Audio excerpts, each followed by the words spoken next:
kasih ya Tuhan Yesus, terima kasih ya Bapa.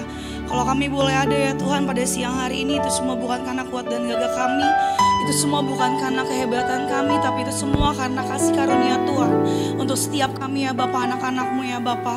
Terima kasih ya Tuhan kalau Engkau boleh membawa kami sampai di penghujung akhir tahun 2024 ya Bapa, di minggu terakhir di tahun 2024 ya Tuhan. Terima kasih ya Bapa, penyertaan-Mu sungguh sempurna ya Bapa. Sebentar ya Tuhan kami akan mendengarkan sesi sharing firman-Mu ya Tuhan. Engkau pakai hamba-Mu ini ya Bapa yang tidak ada apa-apanya ya Tuhan. Biarlah setiap kata kalimat yang keluar dari mulut bibir lidah hamba-Mu ya Bapa, itu sesuai dengan isi hati Tuhan, itu sesuai dengan rema ya Tuhan.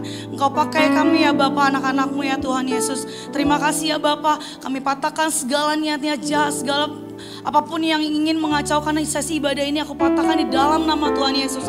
Setiap kubu-kubu yang dibangun dari keangkuhan, dari kesombongan manusia, kami patahkan di dalam nama Tuhan Yesus. Terima kasih ya Bapa, ini sesi sharing firman-Mu ya Bapa, di dalam nama Tuhan Yesus. Haleluya, amin. Amin. Saya persilakan untuk duduk. Ini kenapa saya melihat wajah-wajah baru ya? Oke.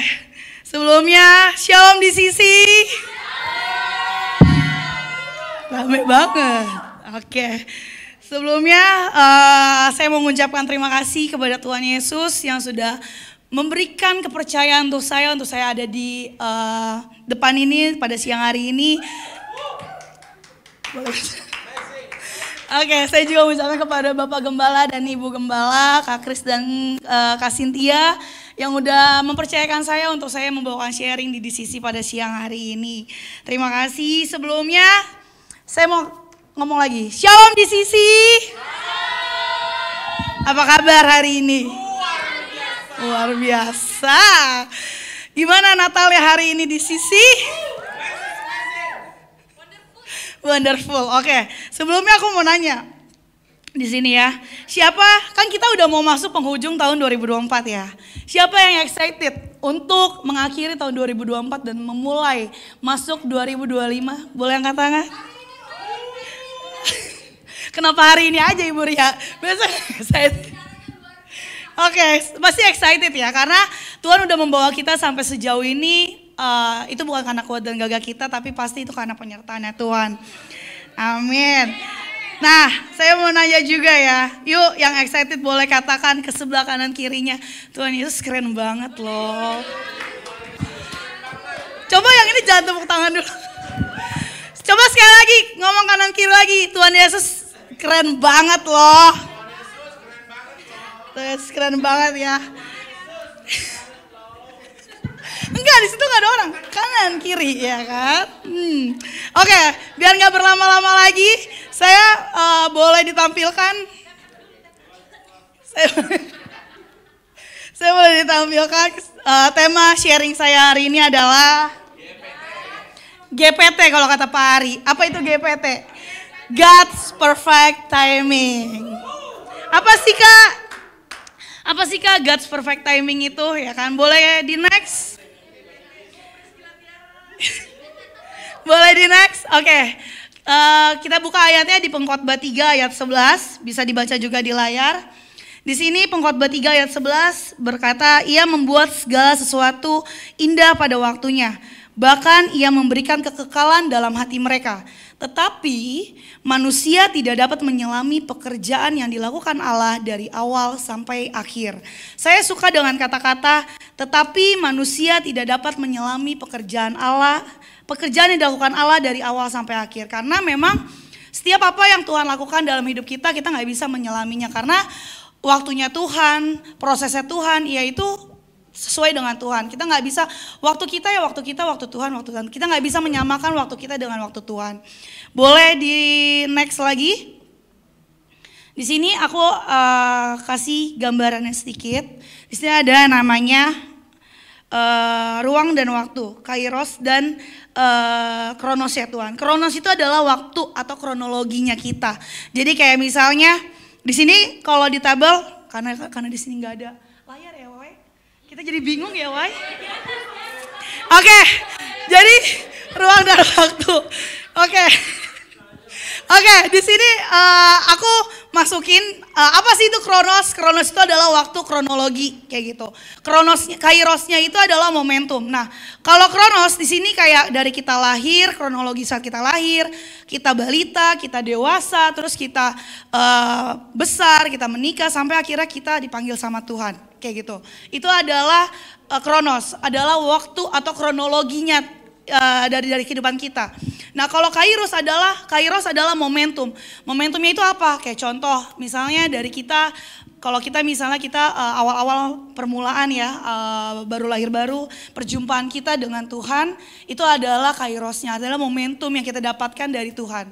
Terus masalah dan berkat itu juga adalah momentum dari Tuhan. Jadi kita nggak tahu kapan kita dapat berkat, kapan kita dapat masalah, itu hanya Tuhan yang tahu. Karena itu adalah kairosnya Tuhan, momentum yang Tuhan berikan dalam kehidupan kita. Sama terakhir adalah panggilan Tuhan.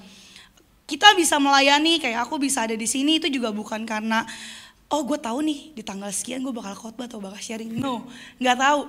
Karena itu adalah momentumnya Tuhan. Kairos Tuhan dalam kehidupan kita. Kayak Pak Ari, mana tahu Pak Ari mau jadi koordinator year 1 ya kan? Kan nggak tahu gitu. Sebelumnya apa Pak? Sebelumnya apa Bapak? Ya kan, maksudnya dari Pak Ari mau pelayanan aja kita nggak tahu kalau Pak Ari itu mau pelayanan sebelumnya pasti kan.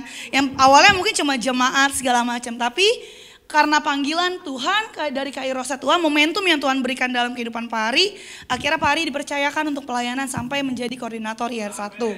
Kayak gitu. Nah, boleh di next. Di sini bentar.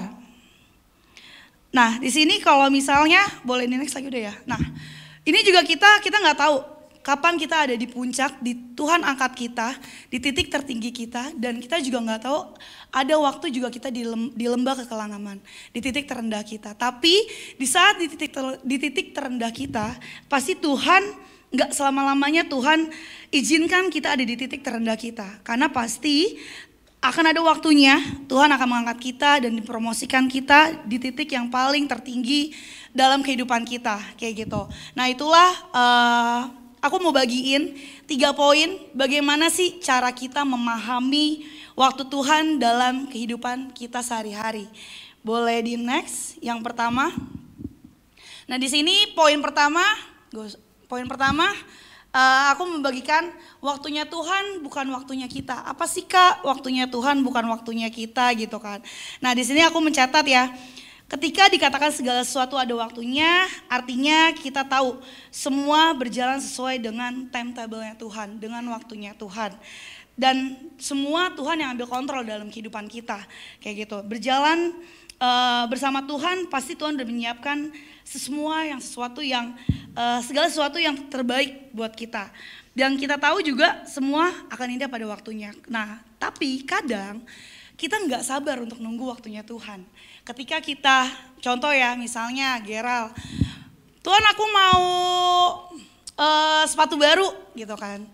Tapi kadang karena Geral nggak sabar, pasti Geral akan ngerongrong nih ke Mami. Mi mau sepatu baru. Tapi sebenarnya kata Tuhan nanti dulu. Mungkin belum butuh, Geral belum butuh sekarang.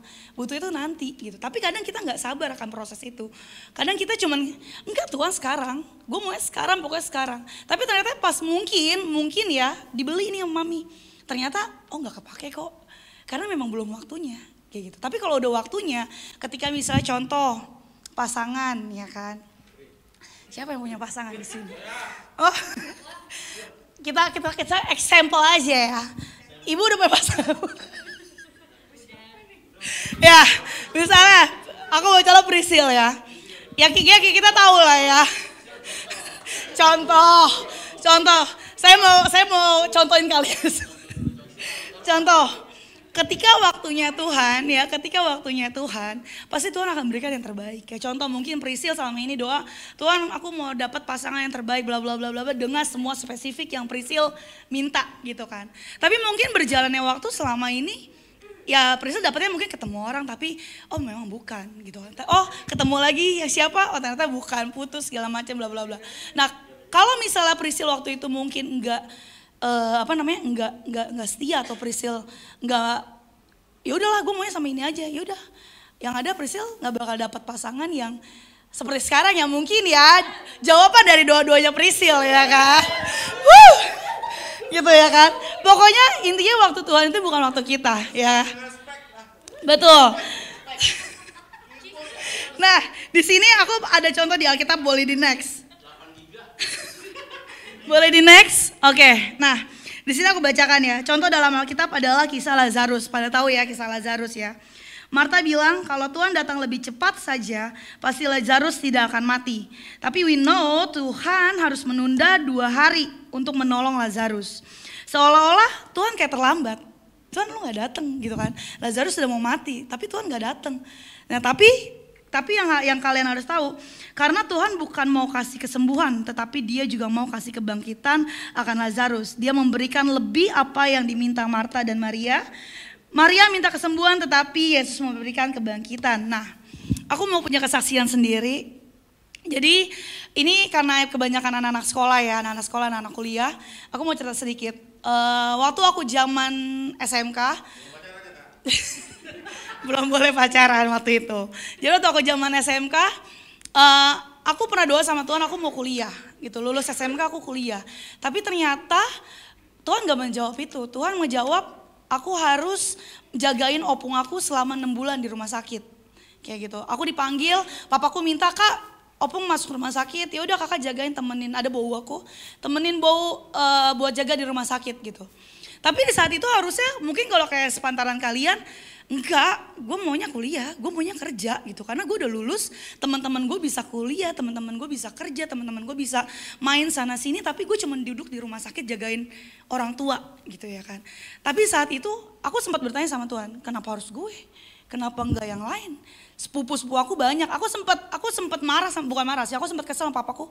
Kan cucunya opung bukan hanya kakak, cucunya opung ada si ini. Dia enak-enakan bisa kuliah, dia bisa kerja segala macam. Tapi kakak kenapa harus jagain opung kayak gitu kan. Tapi kalian tahu berjalan waktu 6 bulan itu aku ngejagain opung aku. Di situ banyak pelajaran yang aku dapat. Aku ngerti aku ngerti gimana cara menghargai kesehatan. Orang yang aku ngelihat orang yang tadinya sehat datang bugar tiba-tiba sore-sore dipanggil Tuhan gitu. Gimana caranya kehilangan seseorang gitu, kehilangan keluarga segala macam. Tuhan ajarkan di situ kayak gitu. Nah, tapi aku mungkin waktu berjalan proses itu selama 6 bulan itu aku ada rasa, Tuhan kenapa ya teman-teman gue udah, lu kuliah di mana, lu kerja di mana, gaji lu berapa, yuk jalan. Aku enggak. Dari hari Senin sampai hari Jumat, hari Sabtu itu aku di rumah sakit. Terus Sabtu pagi aku pulang bawa baju kotor, terus aku buat dicuci sama mama. Sabtu sore udah balik lagi ke rumah sakit, tidur semua di situ. Tidur semua di situ, segala macam di situ. Tapi aku mau kasih tahu, ketika kita setia pada prosesnya, ketika opung aku selesai selama 6 bulan, akhirnya dia dipanggil Tuhan gitu ya, selesai selama 6 bulan, ternyata orang yang mungkin gak kuliah, orang yang mungkin bisa apa sih lu gak kuliah, gak ngapa-ngapain, mau kerja apa lu udah telat. Waktu itu aku kurang lebih gak kerja selama setahun dari aku lulus gitu kan. Mau ngapain, mau dapat apa? Tapi saat itu Tuhan percayakan aku bisa dapat kerjaan yang mungkin saat itu gajinya, mungkin gaji 2 juta, 3 juta saat itu udah gede banget gitu kan. Nah aku bisa dapetin yang gaji yang mungkin S1 waktu itu dapetin kayak gitu. Dengan aku yang hanya lulusan SMK. Yang malah aku awalnya nggak kerja, nggak apa-apa gitu. Itu yang aku mau bilang kenapa. Waktunya kita, kadang kita menuntut Tuhan waktunya sekarang, Tuhan waktunya sekarang. Tapi padahal tunggu kata Tuhan, tunggu. Udah jalanin aja prosesnya. Kalau mungkin waktu itu aku marah, aku kecewa, aku mungkin nggak mau jagain opung aku, mungkin aku nggak bisa dapetin mujizat itu atau dapetin hal yang wow itu dari Tuhan kayak gitu. Tapi karena aku setia pada prosesnya, aku taat aja, aku ikutin maunya Tuhan. Walaupun awal-awalnya ngegerutu gitu kan, tapi akhirnya ngerti, oh iya ya, ternyata Tuhan waktunya Tuhan pas loh. Gue walaupun gue 1 tahun cuti gitu kan, gak kuliah, gak kerja, gak jalan-jalan, gak apa. Tapi setelah aku jagain opung aku selesain itu semua tugasnya, Tuhan percayain kok. Gue bisa dapat pekerjaan yang enak gitu. Gue bisa dapat gaji yang mungkin sesuai dengan masa-masa itu. Waktu itu gaji 3 juta, 2 juta tuh waktu itu udah gede banget. Aku kerja di salah satu PT waktu itu. otomotif, dan itu dengan gaji segitu udah gede banget. Malah aku tanya teman-teman aku berapa UMR. Waktu itu kalau nggak salah UMR tuh masih 1,8 atau 2 juta. Tapi aku udah bisa dapetin 3 juta. Berarti kan ada nilai plus, ada hal lebih yang Tuhan berikan ketika kita percaya sama Tuhan. Nah, makanya di sini aku catat, boleh di next. Oke. Tuhan tidak pernah terlalu cepat atau terlalu lambat menolong kita, tetapi Dia bekerja tepat pada waktunya. Jadi buat kalian semua, aku nggak tahu apa yang sedang kalian minta, apa yang sedang kalian doakan, apa yang sedang kalian mau. Satu yang harus kalian tahu, ketika kalian setia pada prosesnya, ketika kalian setia pada hal yang dipercayakan Tuhan pada saat ini, walaupun itu mungkin kelihatannya apaan sih Kak? Gue cuman kayak gini-gini aja di rumah. Gue cuman gue gak dapat apa-apa, gue gak kuliah, gue gak pengangguran. Ya gue juga mungkin sekolah gue ya biasa aja. Tapi ketika kalian setia pada proses itu, ketika kalian menjalani proses itu nggak bersungut-sungut ya, tetap ikutin waktunya Tuhan, percaya Tuhan pasti menolong kita tepat pada waktunya Tuhan. Karena yang tadi aku bilang di poin pertama aku, waktunya Tuhan itu bukan waktunya kita, kayak gitu. Oke, boleh di next poin yang kedua. Kita secara cepat aja ya. Aku gugup ya guys ya di sini. Jadi iya panas banget, tolong dong AC banget. Bercanda guys. Oke, boleh di next. Oke, poin kedua adalah caranya Tuhan bukan cara kita. Apa sih Kak caranya Tuhan bukan cara kita? Kadang di sini aku mencatat ya, memahami waktu Tuhan berarti kita harus memahami bagaimana cara Tuhan bekerja dalam hidup kita. Karena tidak ada yang bisa mendikte atau mempolakan caranya Tuhan bekerja dalam kehidupan kita. Tapi kadang kita suka, Tuhan gue maunya ini, Tuhan gue maunya caranya seperti ini, caranya seperti itu. Tuhan gue maunya nih lewat sini, Tuhan gue maunya kayak gini gitu. Tapi sebenarnya itu bukan cara Tuhan, kayak gitu ya. Nah di sini kalau kita juga kita nggak bisa mempolakan ya caranya Tuhan. Kalau kita sudah bisa menebak bagaimana Tuhan menolong kita, berarti kita yang Tuhannya. Dia siapa kita? Kalau kita Tuhannya berarti Tuhan siapa? Kan nggak bisa. Sama aja kayak papa mama. Misalnya contoh Echa jangan gini kata mami. Tapi Echa bilang enggak Mi, ini tuh kayak gini. Berarti Echa maminya, ya kan? Mami iya, anaknya gitu berarti. Kan nggak mungkin gitu ya kan? Jadi kita nggak bisa mendikte Tuhan. Nah di sini kita bisa lihat juga contoh di dalam Alkitab. Boleh di next. Boleh next, oke. Contoh di dalam Alkitab adalah ketika Naaman panglima Syria kena penyakit kusta. Nah, di mana penyakit kusta ini mungkin kalian tahu ya, udah baca juga ya. Orang yang kena penyakit kusta itu biasanya dijauhi atau dianggap najis. Ibaratnya kalau zaman sekarang itu kayak AIDS atau kayak TBC gitu kan. TBC atau AIDS gitu. Nah, biasanya orang-orang yang penyakit kayak gini nih, atau COVID lah, corona gitu. Atau orang-orang kayak gini nih biasa dijauhin nih, ya gitu. Nah, pada zaman itu dia kena penyakit najis, yaitu adalah kusta, makanya harus dijauhi. Tapi dia datang ke Nabi Elisa meminta didoakan dan disembuhkan. Namun Elisa menyuruh mandi di Sungai Yordan. Bagi Naaman hal itu aneh banget. Kenapa? Karena Elisa itu kan seorang nabi yang berkuasa. Perkataannya adalah kuasa Allah. Dia tinggal mengatakan sepatah kata, kayak misalnya contoh berendam di Sungai Yordan gitu. Tapi itu mungkin menurut dia adalah merepotkan banget gitu ya kan, harus berendam di Sungai Yordan. Tapi ketika Naaman taat gitu ya, ketika dia taat untuk menjalani itu gitu ya, dan dia juga melakukan seperti yang diperintahkan Nabi Elisa, pada akhirnya mujizat terjadi. Naaman disembuhkan dari penyakit kustanya. Nah, terkadang kita mau mengerjakan mujizat dengan cara yang seperti yang kita mau, kayak gitu. Kayak contoh misalnya yang tadi ya, misalnya Tuhan, aku mau naik kelas, tapi caranya kayak gini, nyontek. Tuhan, aku mau dapat kerjaan bagus, tapi caranya apa? Nyogok.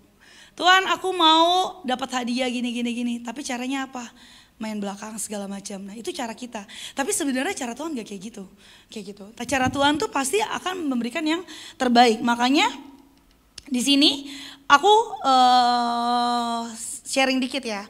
Apa sih yang dimaksud cara Tuhan tuh bukan caranya kita gitu kan. Atau waktunya Tuhan bukan waktu kita. Jadi mungkin semua pada tahu ya. Tahun 2023 bulan Juni itu adalah tahun dimana aku gak pernah memikirkan hal itu akan terjadi. Kayak gitu.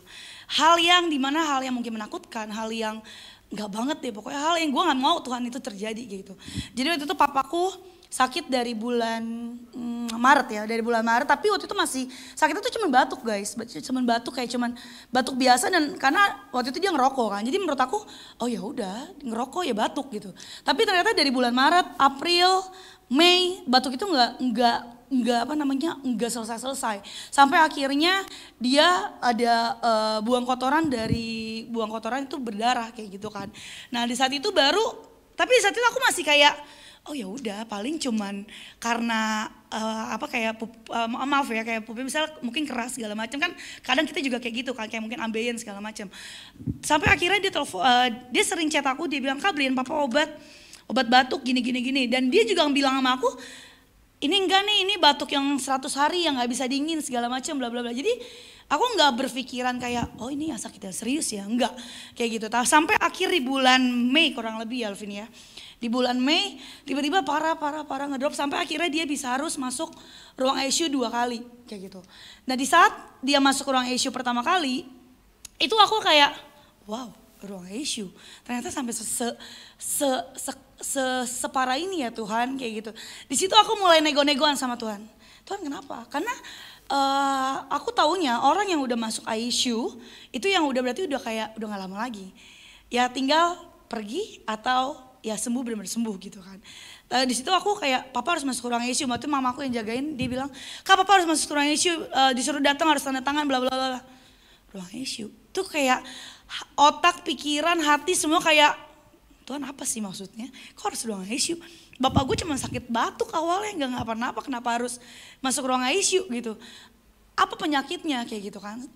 Awalnya di rumah sakit A gitu, di rumah sakit salah satu ada di Bekasi, rumah sakit bukan negeri ya, rumah sakit pemerintah lah di Bekasi. Dia masuk situ, di situ dokter bilang, oh enggak, awalnya di rumah sakit Bekasi ya, awalnya di rumah sakit Bekasi, dokter bilang cuman katanya sakit pendarahan, bukan pendarahan, pendarahan doang katanya gitu, pendarahan. Tapi pendarahan kok nggak lu stop gitu kan, cuman transfusi, pulang, nggak lama di rumah dia balik lagi ngedrop kayak gitu terus. Sampai akhirnya aku nego sama Tuhan, gue minta bapak gue sembuh kayak gitu kan. Terus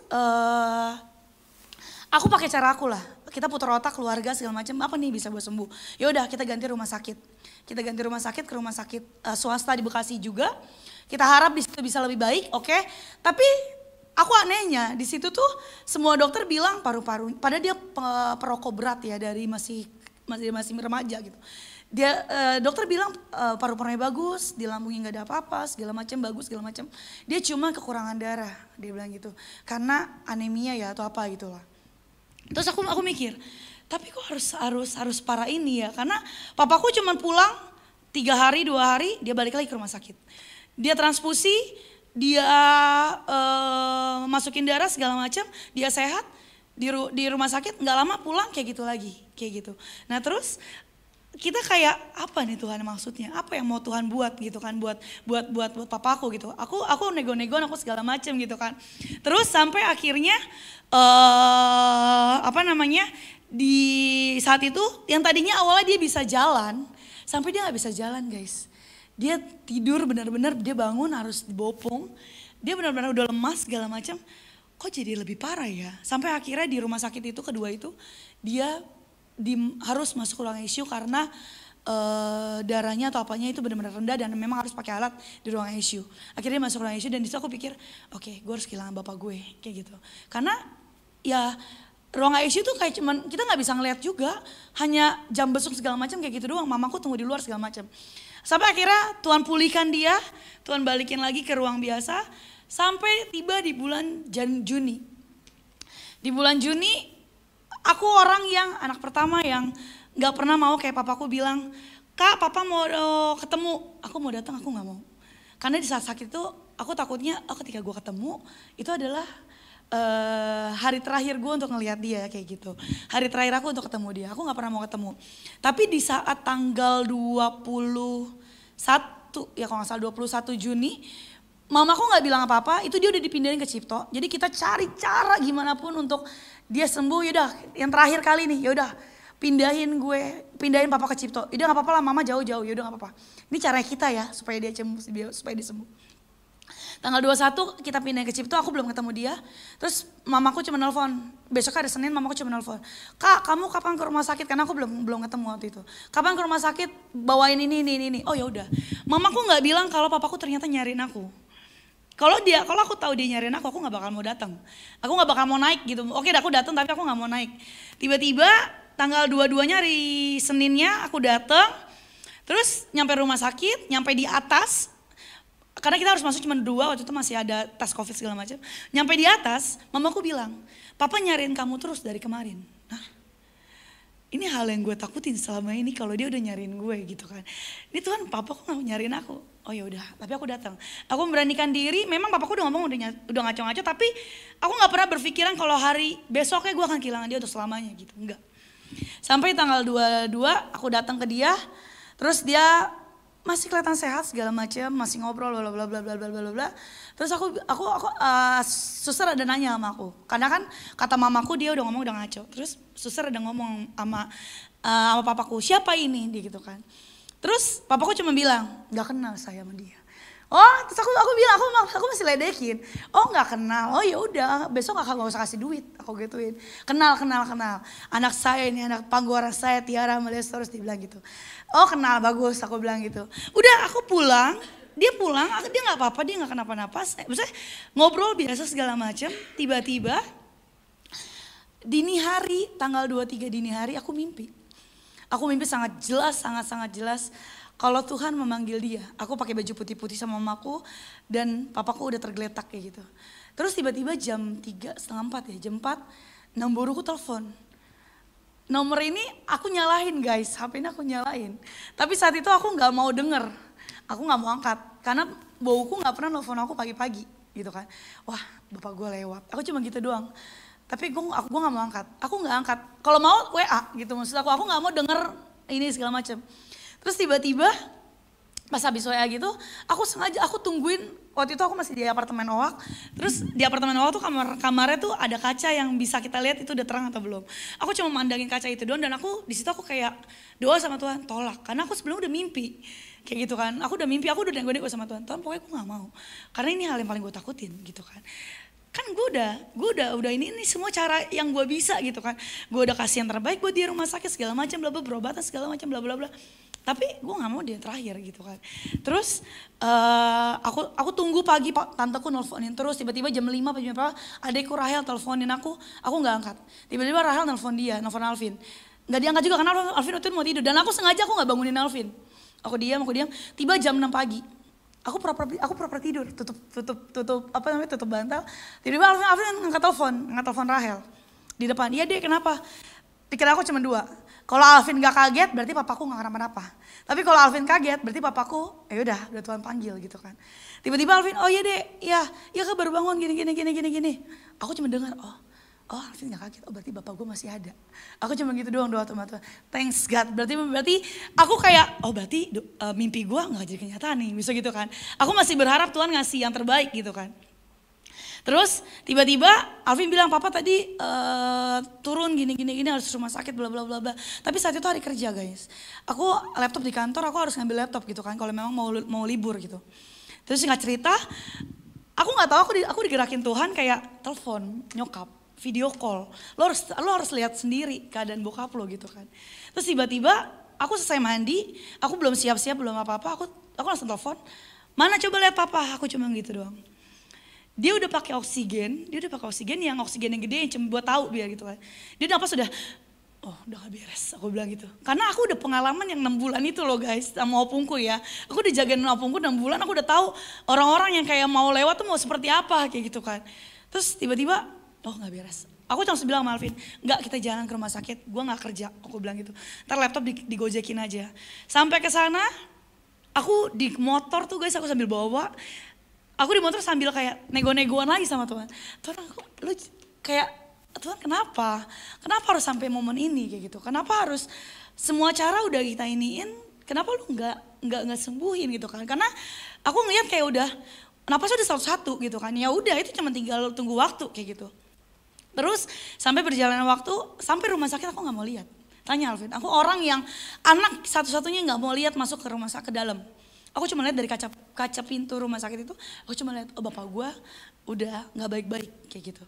Karena kenapa? Karena yang tadi aku bilang, aku sebelumnya mimpi kalau dia itu lewat gitu kan. Nah aku nggak mau ketika aku datang, aku masuk, pak gini selesai kayak gitu. Terus terus adikku Rahel bilang, lu masuk lu dicariin papa? Enggak. Aku cuma diem kayak apa ya? Kayak linglung, gue udah nggak tahu harus apa-apa. Di situ aku kayak, Tuhan apa? Aku sempat bertanya-tanya dan bukan marah ya sama Tuhan, tapi kayak kenapa Tuhan harus sekarang gitu loh. Karena aku tuh orang yang dekat banget gitu kan sama dia. Terus apa-apa tuh sama dia gitu. Kayak misalnya contoh, udah nikah aja nih guys, aku udah nikah tuh kayak, Pah urutin kaki kakak, aku rela loh pulang ke rumah untuk ngurutin gitu kan, untuk ngurutin kaki aku atau kayak misalnya, kok jadi nangis kayak, Eca jangan, gue ngeliat Eca, gue ngeliat Eca kenapa jadi nangis ya, nggak boleh. Terus udah kayak gitu, kayak misalnya kipas angin, papaku ngasih kipas angin ke aku, terus kipas anginnya nggak nyala nih, aku tahu di rumah itu nggak, di rumah kita, misalnya Alvin juga nggak bisa benerin gitu kan. Terus aku cuma nelfon dia, Pak kipas angin ini rusak gini, ini kayak gimana? Dia video call, dikasih sama dia, selesai. Kayak gitu, terus kayak misalnya aku ada apa-apa, Pak gini, dia langsung gitu kan. Nah di saat itu aku kayak ada nego-nego sama Tuhan.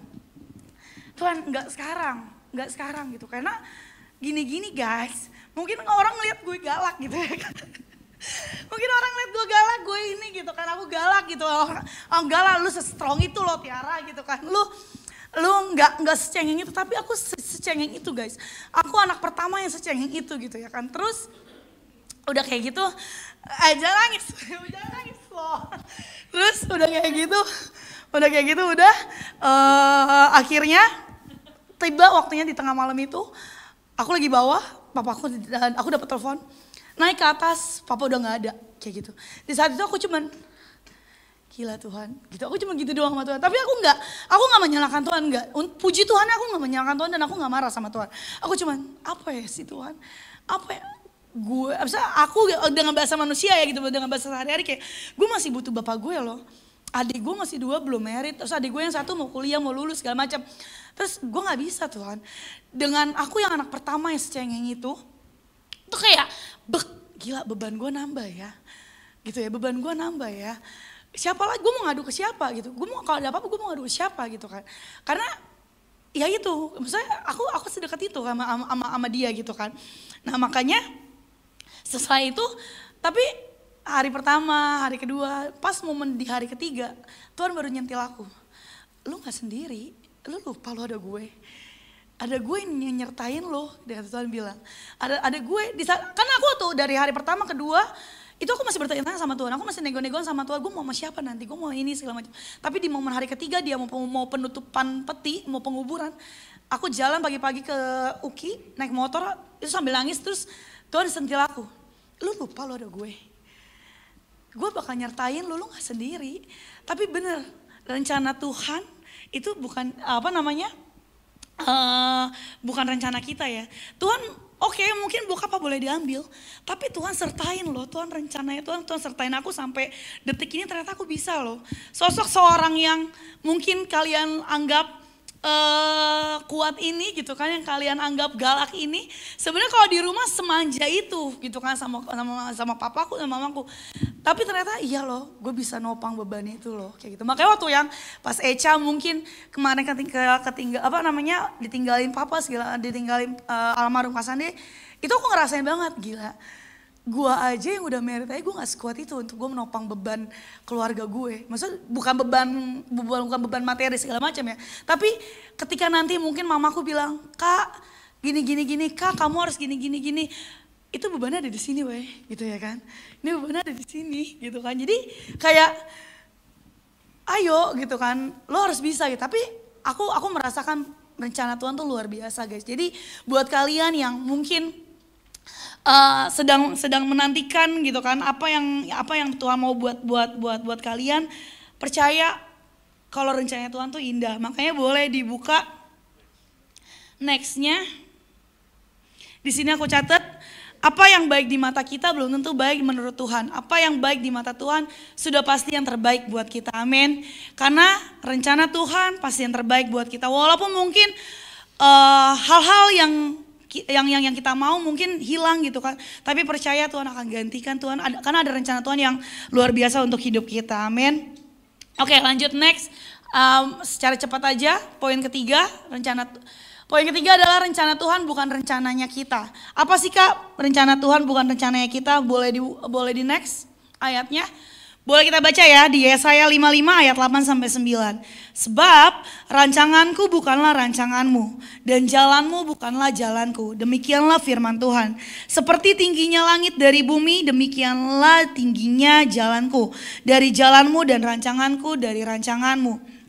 Nah, di sini kita punya mungkin ya, kita punya big plan yang tetapi kita harus memahami tidak semua plan kita tuh sesuai dengan plannya Tuhan. Kayak Amsal mengatakan manusia memikirkan jalannya tetapi Tuhan yang menentukannya. Nah, kadang kita menuliskan nih resolusi di biasanya kayak gini nih di akhir tahun kita menuliskan kan resolusi apa sih yang mau kita capai di tahun 2025. Tapi kadang biasanya resolusi itu tidak tercapai semua kayak gitu ya kan. Karena itu biarlah rencana kita selaras dengan rencananya Tuhan. Maunya Tuhan harus lebih besar dari maunya kita. Karena ada juga ya kayak bisa lagunya kan, suka-sukamu Tuhan. Jadi itu benar-benar harus suka-sukanya Tuhan dalam hidup kita. Nah, kalau misalnya bentar, boleh di next. Di sini aku catat, kalau kita kerjakan urusannya Tuhan, Tuhan yang kerjakan urusannya kita. Jadi kalau kita hidupin jalannya Tuhan, urusannya Tuhan, pasti percaya Tuhan yang akan kerjakan urusannya kita. Nah makanya di sini ada di ayat, mungkin boleh dibuka ya, aku gak masukin di slide. Yeremia 29 ayat 11. Kegagalan kita tidak menggagalkan rencana Tuhan, karena rencana Tuhan buat kita adalah masa depan yang penuh pengharapan. Itu janji Tuhan buat kita, amin. Karena mungkin kita boleh gagal, tapi percaya ada rencana Tuhan, ada masa depan yang indah yang Tuhan telah siapkan untuk kita. Nah makanya kalau di dalam dikatakan ya, coba kita lihat lagi di dalam Roma 8 ayat 28. Boleh dibuka Roma 8 ayat 28. Nah, di sini tulisannya, kita tahu sekarang bahwa Allah turut bekerja dalam segala sesuatu untuk mendatangkan kebaikan bagi mereka yang mengasihi Dia, yaitu bagi mereka yang terpanggil sesuai dengan rencana Allah. Nah, dalam Roma 8:28 ini Allah turut bekerja untuk mendatangkan kebaikan. Dalam bahasa aslinya kata turut bekerja itu adalah sinergi. Boleh di next slide-nya. Nah, kata turut bekerja dalam bahasa Yunani itu adalah sinergi, di mana bersinergi bekerja sama. Jadi kita harus bekerja sama dengan Tuhan. Taruh Tuhan dalam hidup kita. Jadi apapun yang kita lakukan harus andalkan Tuhan, kayak gitu. Nah, terus di sini dan boleh di next lagi. Oke, berkat Tuhan selalu dibungkus packaging dengan masalah, dengan yang namanya masalah. Walaupun kadang masalah itu sebenarnya untuk mendatangkan kita supaya iman kita lebih bertumbuh kayak gitu ya. Nah makanya kadang kita suka berdoa sama Tuhan ya kan di tengah masalah kita. Kapan sih Tuhan berakhir? Terus kapan sih Tuhan selesainya? Tapi seringkali Tuhan bilang, diem dulu nak, diem dulu di situ. Gue lagi bekerja buat hidup lo gitu ya kan. Nah kita nggak pernah tahu sampai kita tuh nggak pernah tahu sampai akhirnya nanti kita selesai dari masalah itu baru kita tahu. Nah makanya di Roma 8 ayat 28 boleh dibuka lagi ayatnya.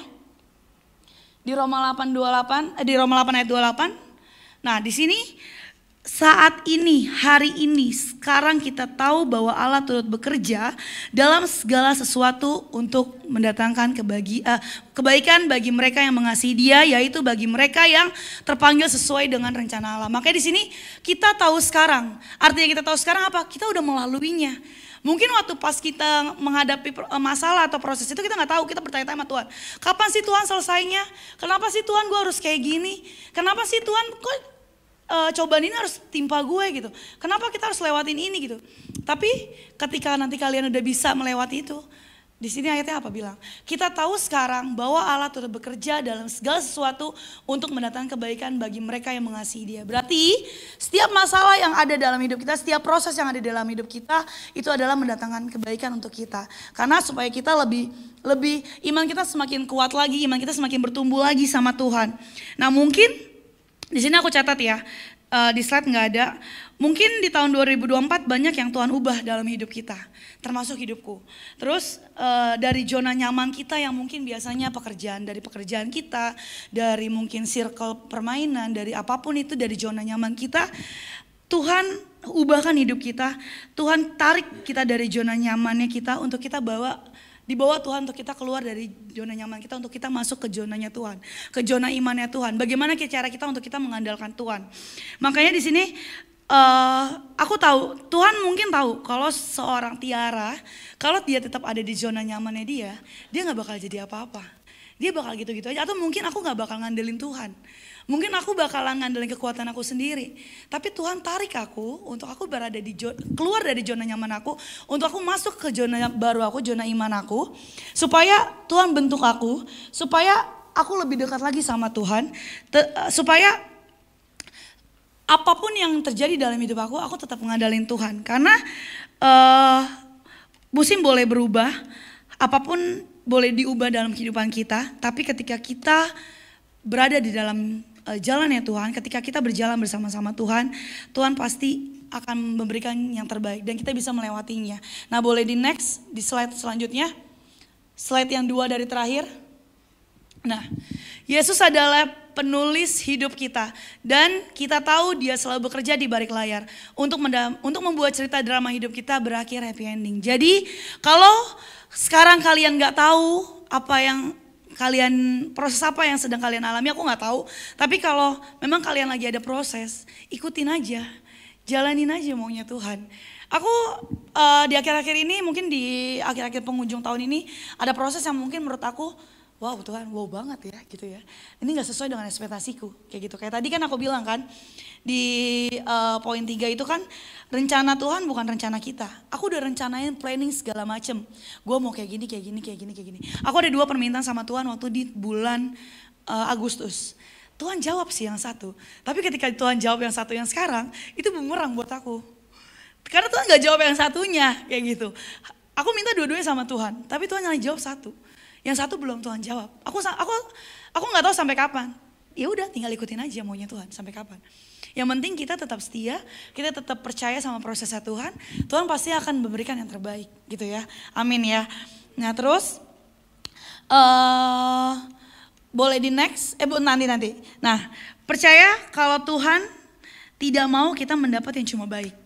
Jadi Tuhan nggak mau guys kalian cuma yang dapat yang baik. Kayak misalnya contoh, Tuhan gak mau misalnya Gerald hanya dapat yang mungkin sepatu yang cuman yang biasa-biasa aja. Tuhan mau yang terbaik buat Gerald. Tuhan mau memberikan pasangan misalnya buat Yoel gitu kan, bukan yang hanya baik doang, tapi Tuhan mau yang terbaik buat Yoel. Tuhan mau memberikan misalnya Prisil udah siap gitu ya kan masuk ke jenjang selanjutnya, tapi Tuhan gak mau yang cuma baik buat Prisil. Tapi Tuhan mau yang terbaik buat Prisil. Pasti udah Tuhan siapkan. Kapan? Ya udah. Setia aja sama proses, aku juga gak tahu kapan. Karena pasti akan, waktu Tuhan tuh gak mungkin, yang tadi ya ada di slide sebelumnya ya. Waktu Tuhan tuh gak mungkin terlambat, gak mungkin kecepatan, tapi tepat kayak gitu. Tinggal respon kitanya. Respon kita gimana, apakah kita mau marah sama Tuhan? Apakah kita mau, ya udah ikutin prosesnya Tuhan. Kadang kita kayak, misalnya ya, Tuhan, ini cowok yang terbaik loh Tuhan buat aku. Dia satu gereja loh Tuhan, ketemunya di gereja. Dia orang Kristen Tuhan, baik banget. Tapi kata Tuhan, enggak. Itu cuma baik buat kamu, bukan yang terbaik. Tapi ketika putus, ya jelek-jelekin segala macam ya kan. Makanya kita sebagai anak-anak Tuhan, kita harus benar-benar tunggu prosesnya Tuhan. Karena Tuhan enggak, Tuhan tuh udah nyiapin bukan yang cuma baik buat Angel, buat Amel, buat Naomi dan buat semuanya. Tapi Tuhan udah berikan benar-benar yang terbaik buat Echa, buat Mercy, buat Adel, buat Intan, bener ya? Andini ya? Intan apa Andini sih? Andini. Buat Andini, buat Gera, buat Brian, buat Korobi, buat Yoel, buat semuanya. Karena Tuhan gak mau ya kalian tuh cuma yang baik doang. Tapi kalian udah nyiapin yang terbaik. Kayak gitu, amin ya. Amin ya, jadi mungkin masuk tahun 2025 nanti akan ada hal-hal yang mungkin berubah dalam hidupan kita. Kita harus keluar dari zona nyaman kita yang biasanya mungkin kita ABC, tiba-tiba Tuhan tarik kita keluar dari zona nyaman kita. Kita harus masuk ke zona imannya Tuhan untuk kita benar-benar tetap percaya sama Tuhan gitu kan. Walaupun kita nggak tahu kita melewati masalah ini sampai kapan ya Tuhan. Tapi ya udah, aku mau cerita ya guys. Sampai nanti buat penutup. Ini yang terakhir, nanti abis ini ada slide terakhir. Oh ini, bukan, nanti abis ini. Aku mau cerita nih ya guys. Untuk aku khotbah di sini sebelumnya aku pernah doa sama Tuhan. Aku bilang ya aku dari bulan Agustus itu memang aku lagi ada masalah. Sampai ada di bulan November aku bilang sama Tuhan, waktu pas aku ulang tahun aku bilang sama Tuhan. Tuhan, aku kadang karena aku udah doa, udah nangis segala macam, kok Tuhan gak jawab ya gitu kan. Udah jungkir balik, udah air mata dicampur sama ingus segala macam gitu ya kan. Kok Tuhan gak jawab ya. Sampai aku ada titik kayak, ya udahlah Tuhan. Karena waktu itu Pagem juga sering khotbah gitu kan, dikuatin sama khotbah Pagem dan lain-lain gitu kayak percaya segala macam bla bla bla. Terus aku sampai ada titik kayak, ya udahlah Tuhan, lo mau buat apa buat hidup gue, ya udah, gue ngikut. Kayak gitu, aku ada di momen kayak gitu. Waktu pas kemarin di saat waktu ulang tahun, aku di ulang tahun tuh kayak gitu. Ya udahlah Tuhan, apa yang Tuhan mau buat ya udah, aku ikut. Enak nggak enak, bisa nggak bisa, tapi aku tahu pasti Tuhan berjalan bersama aku. Aku bilang gitu. Kalau Tuhan yang nyertain aku dulu, Tuhan yang sama yang akan sertain aku sekarang. Aku nggak tahu caranya gimana, tapi aku percaya pasti Tuhan akan sertain dan aku ada mujizat Tuhan buat hidupku gitu kan. Tiba-tiba Alvin pulang MDPJ, Alvin bilang sama aku, Yang kata Pagem di bulan Desember tanggal 29 kamu harus sharing. Hah? Sharing? Aku lupa tuh omongan aku yang kemarin. Aku baru ingat tadi pagi, beneran guys. Aku baru ingat tadi pagi omongan aku itu. Aku lagi ngerenung, aku lagi baca-baca lagi ini. Oh iya ya, gue minta ya sama Tuhan. Tuhan mau bawa apa aja oke lah gitu kan. Ya udahlah sabodo teuing gitu ya kan. Kalau kata orang Sunda mah ya kan. Tuhan mau bawa apa aja ya udah, aku ngikut gitu. Saking aku udah nggak tahu lagi harus apa. Lagi aku udah kayak, udahlah Tuhan. Sekarang benar-benar ya udah terserah Tuhan kayak gitu ya kan. Sampai akhirnya tadi pagi aku merenung, oh iya ya, gue minta ya sama Tuhan. Kalau Tuhan mau bawa aku aja kemana aja aku ikut. Bisa nggak bisa, apa mau enak nggak enak, ya udah yang penting aku percaya Tuhan bisa gitu kan. Tuhan yang dampingin, Tuhan yang sertain kayak gitu kan. Sampai akhirnya benar-benar aku masih bertanya-tanya sebenarnya dari kemarin-kemarin, masa iya sih gue gitu kan, mau ngomong apa gue di depan ini gitu ya kan, mau ngomong apa aku Tuhan gitu kan, aku nggak tahu gitu. Ya udah akhirnya Tuhan kasih, aku bawa doa, Tuhan kasih, ya udah akhirnya inilah God's perfect timing ini yang akan aku bawakan ke kalian. Nah mungkin yang tadi aku bilang, mungkin di tahun 2025 akan ada yang berubah dalam kehidupan kalian, tapi ketika kita tetap berjalan bersama Tuhan, harus punya iman, Dia Tuhan yang tidak pernah tinggalin aku dan kalian, oke? Tuhan yang gak pernah tinggalin kalian dan saya. Boleh di next slide terakhir, slide tutup. Aku boleh panggil WL ke depan? Boleh? Oke. Tahun 2024 yang kita lewati dengan penuh drama akan segera berakhir, benar ya? Kita akan berakhir di tahun 2024, tinggal 3 hari lagi udah mau awal tahun. Tetapi puji Tuhan kita punya Allah Ebenezer yang berarti sampai di sini Tuhan menolong kita. Jadi buat kalian, aku tidak tahu apa yang sedang kalian alamin. Percaya gak boleh lari dari Tuhan, tetap percaya, tetap ada di tracknya Tuhan. Percaya ada mujizat Tuhan yang luar biasa yang Tuhan berikan untuk setiap kalian. Terima kasih.